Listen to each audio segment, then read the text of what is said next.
El contestador de reportajes. Un reportaje es de por sí una cosa muy extraña. Si a un griego del siglo de oro le mostráramos la televisación de una entrevista, se sorprendería menos de la existencia de un aparato capaz de transmitir las imágenes que de la insólita conversación entre dos personas que se conducen como si estuvieran solas, aun cuando saben que son vistas y oídas por muchedumbres.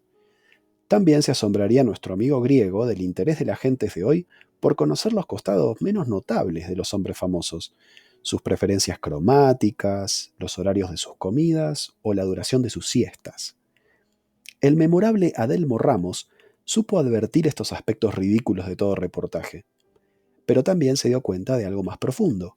Una entrevista periodística es un intento de descripción de un alma humana. Por lo tanto, su esencia no está demasiado lejos de lo artístico.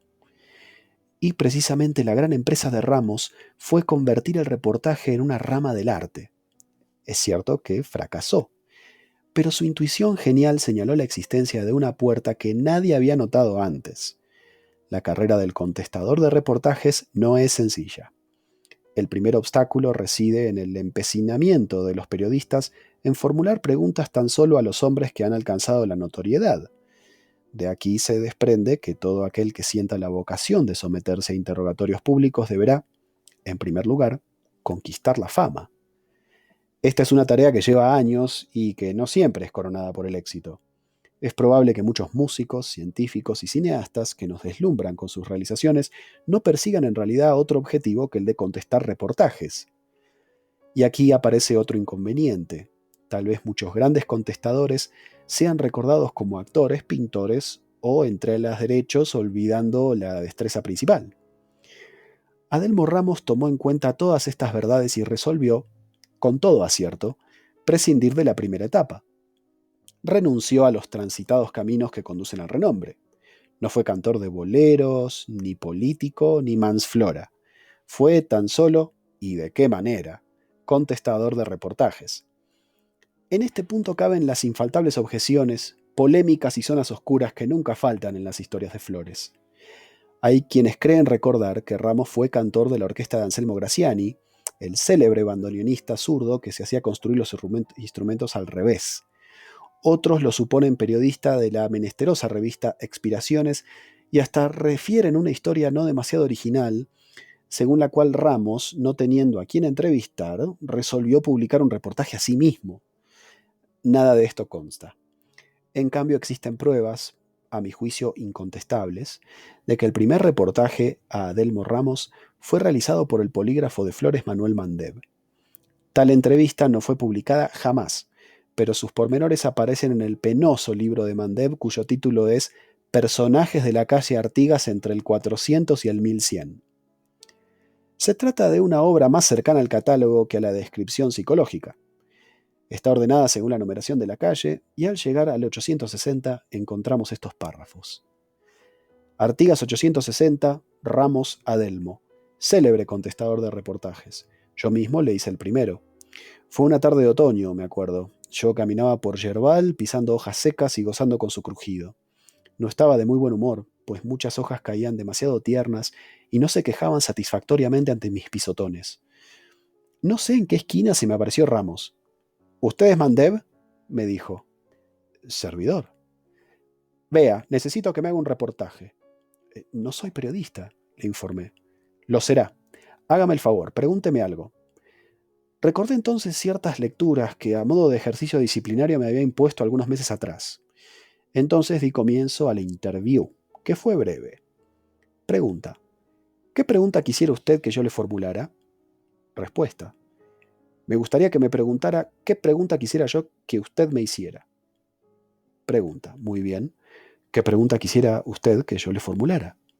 Respuesta. Vea, le pediría por favor que no me hiciera esa pregunta. Dicho esto, Ramos pegó media vuelta y se fue. El testimonio, siempre dudoso, de Manuel Mandev puede dejar en los lectores de este informe la sensación de que Ramos era no mucho más que un chusco. Pero debemos apresurarnos a recordar que este era su primer reportaje. Después fue progresando. Sus respuestas abarcaron los más diversos campos de la inquietud intelectual. Opinó sobre tenis, pintura rupestre, ecología, pedagogía, siembra de nabos, pelota vasca, ebanistería y carreras de caballos. Sus enemigos lo acusan de contradictorio. Y es cierto. A una misma pregunta, Ramos solía responder de manera opuesta según la ocasión, y hasta podía darse el caso de que la misma pregunta le fuera formulada 2 o más veces en el mismo reportaje, encontrando en cada oportunidad una contestación diferente. Todos recuerdan el célebre reportaje que le hiciera el periodista Carlos Marcucci hace ya mucho tiempo. Marcucci solía preguntar varias veces la misma cosa a sus entrevistados, no por pretender descubrir en ellos alguna incoherencia, sino más bien porque era hombre de frágil memoria y no se acordaba de lo que había hecho 2 minutos antes. Transcribo. Ya que hablamos de tango, Ramos, ¿qué le parece Discépolo? No me gusta Discépolo. Es un poeta que parece creer que todos los demás son tan canallas como el santo. Fíjese, la gente que es brutal cuando se ensaña, perdóname si fui bueno, que el mundo fue y será una porquería, pero él siempre se salva. Él es el único puro y libre de pecado. Yo prefiero 1000 veces a los pecadores tolerantes que a los virtuosos implacables. Claro, ese tema nos lleva inevitablemente a hablar de Discépolo. ¿Qué piensa de él? Sin duda se trata del poeta más importante que ha dado el tango. Y no piense que voy a decirles estupidez según la cual las letras de Discépolo son filosofía. Las letras de Discépolo son letras de tango.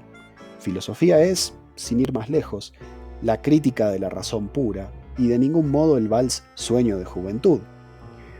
Usted menciona la filosofía y esto trae a mi mente una figura de nuestro tango, Enrique Santos Discépolo. ¿Qué opina usted de él?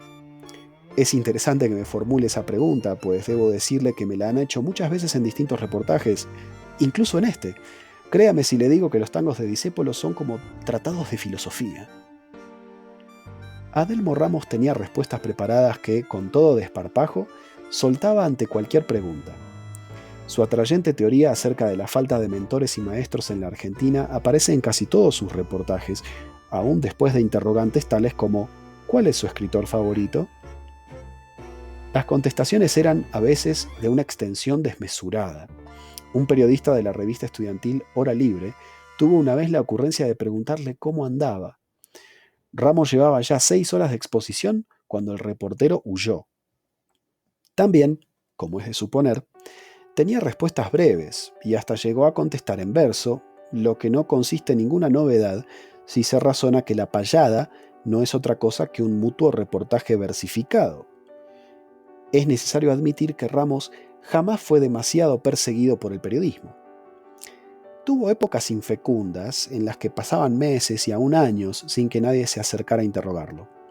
Adelmo Ramos afrontó con inteligencia tales periodos y en algunas ocasiones llegó a contratar a periodistas sin trabajo para que le hicieran preguntas.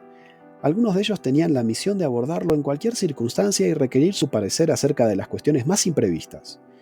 Los hombres de Flores vieron muchas noches a individuos prepotentes que, saliendo al paso de Ramos, le gritaban en la cara: ¿cuál es su peor defecto? Cuando se le terminó el dinero para solventar a estos mercenarios, Ramos trató de demostrar la absoluta inutilidad del periodista en los reportajes. No era este un criterio novedoso. Infinidad de pensadores han afirmado que lo que le interesa a la gente es la respuesta y no la pregunta. No obstante, es innegable, y Ramos tuvo que aceptarlo, que el periodista es casi indispensable cuando se trata de copiar a máquina el reportaje y tomar los recaudos técnicos para su publicación. Fue entonces cuando Ramos descubrió que podía prescindir de la difusión de sus respuestas, y así, sin periodistas ni testigos, tuvieron lugar sus últimas realizaciones. Los hombres sensibles de Flores juran que en esos reportajes, que se llevó el viento, están sus mejores logros. Esto se parece a lo que decía Virgilio Expósito: ¿cómo es mejor el verso aquel que no podemos recordar? Poco a poco el periodismo y la gente se fueron olvidando de Ramos. Los refutadores de leyendas llegaron a postular que este personaje no existió nunca y que toda su obra es el resultado del trabajo de muchos contestadores que vivieron en tiempos diferentes. Como siempre, los refutadores destruyen una leyenda creando otra. Hoy, cuando todo el mundo contesta preguntas sin tener la menor autoridad para hacerlo, este columnista se ha creído en el caso de homenajear a Adelmo Ramos. Ojalá que esta nota despierte en algún joven la vocación insólita de la respuesta artística. Entonces sabremos que los desvelos de Ramos no fueron inútiles.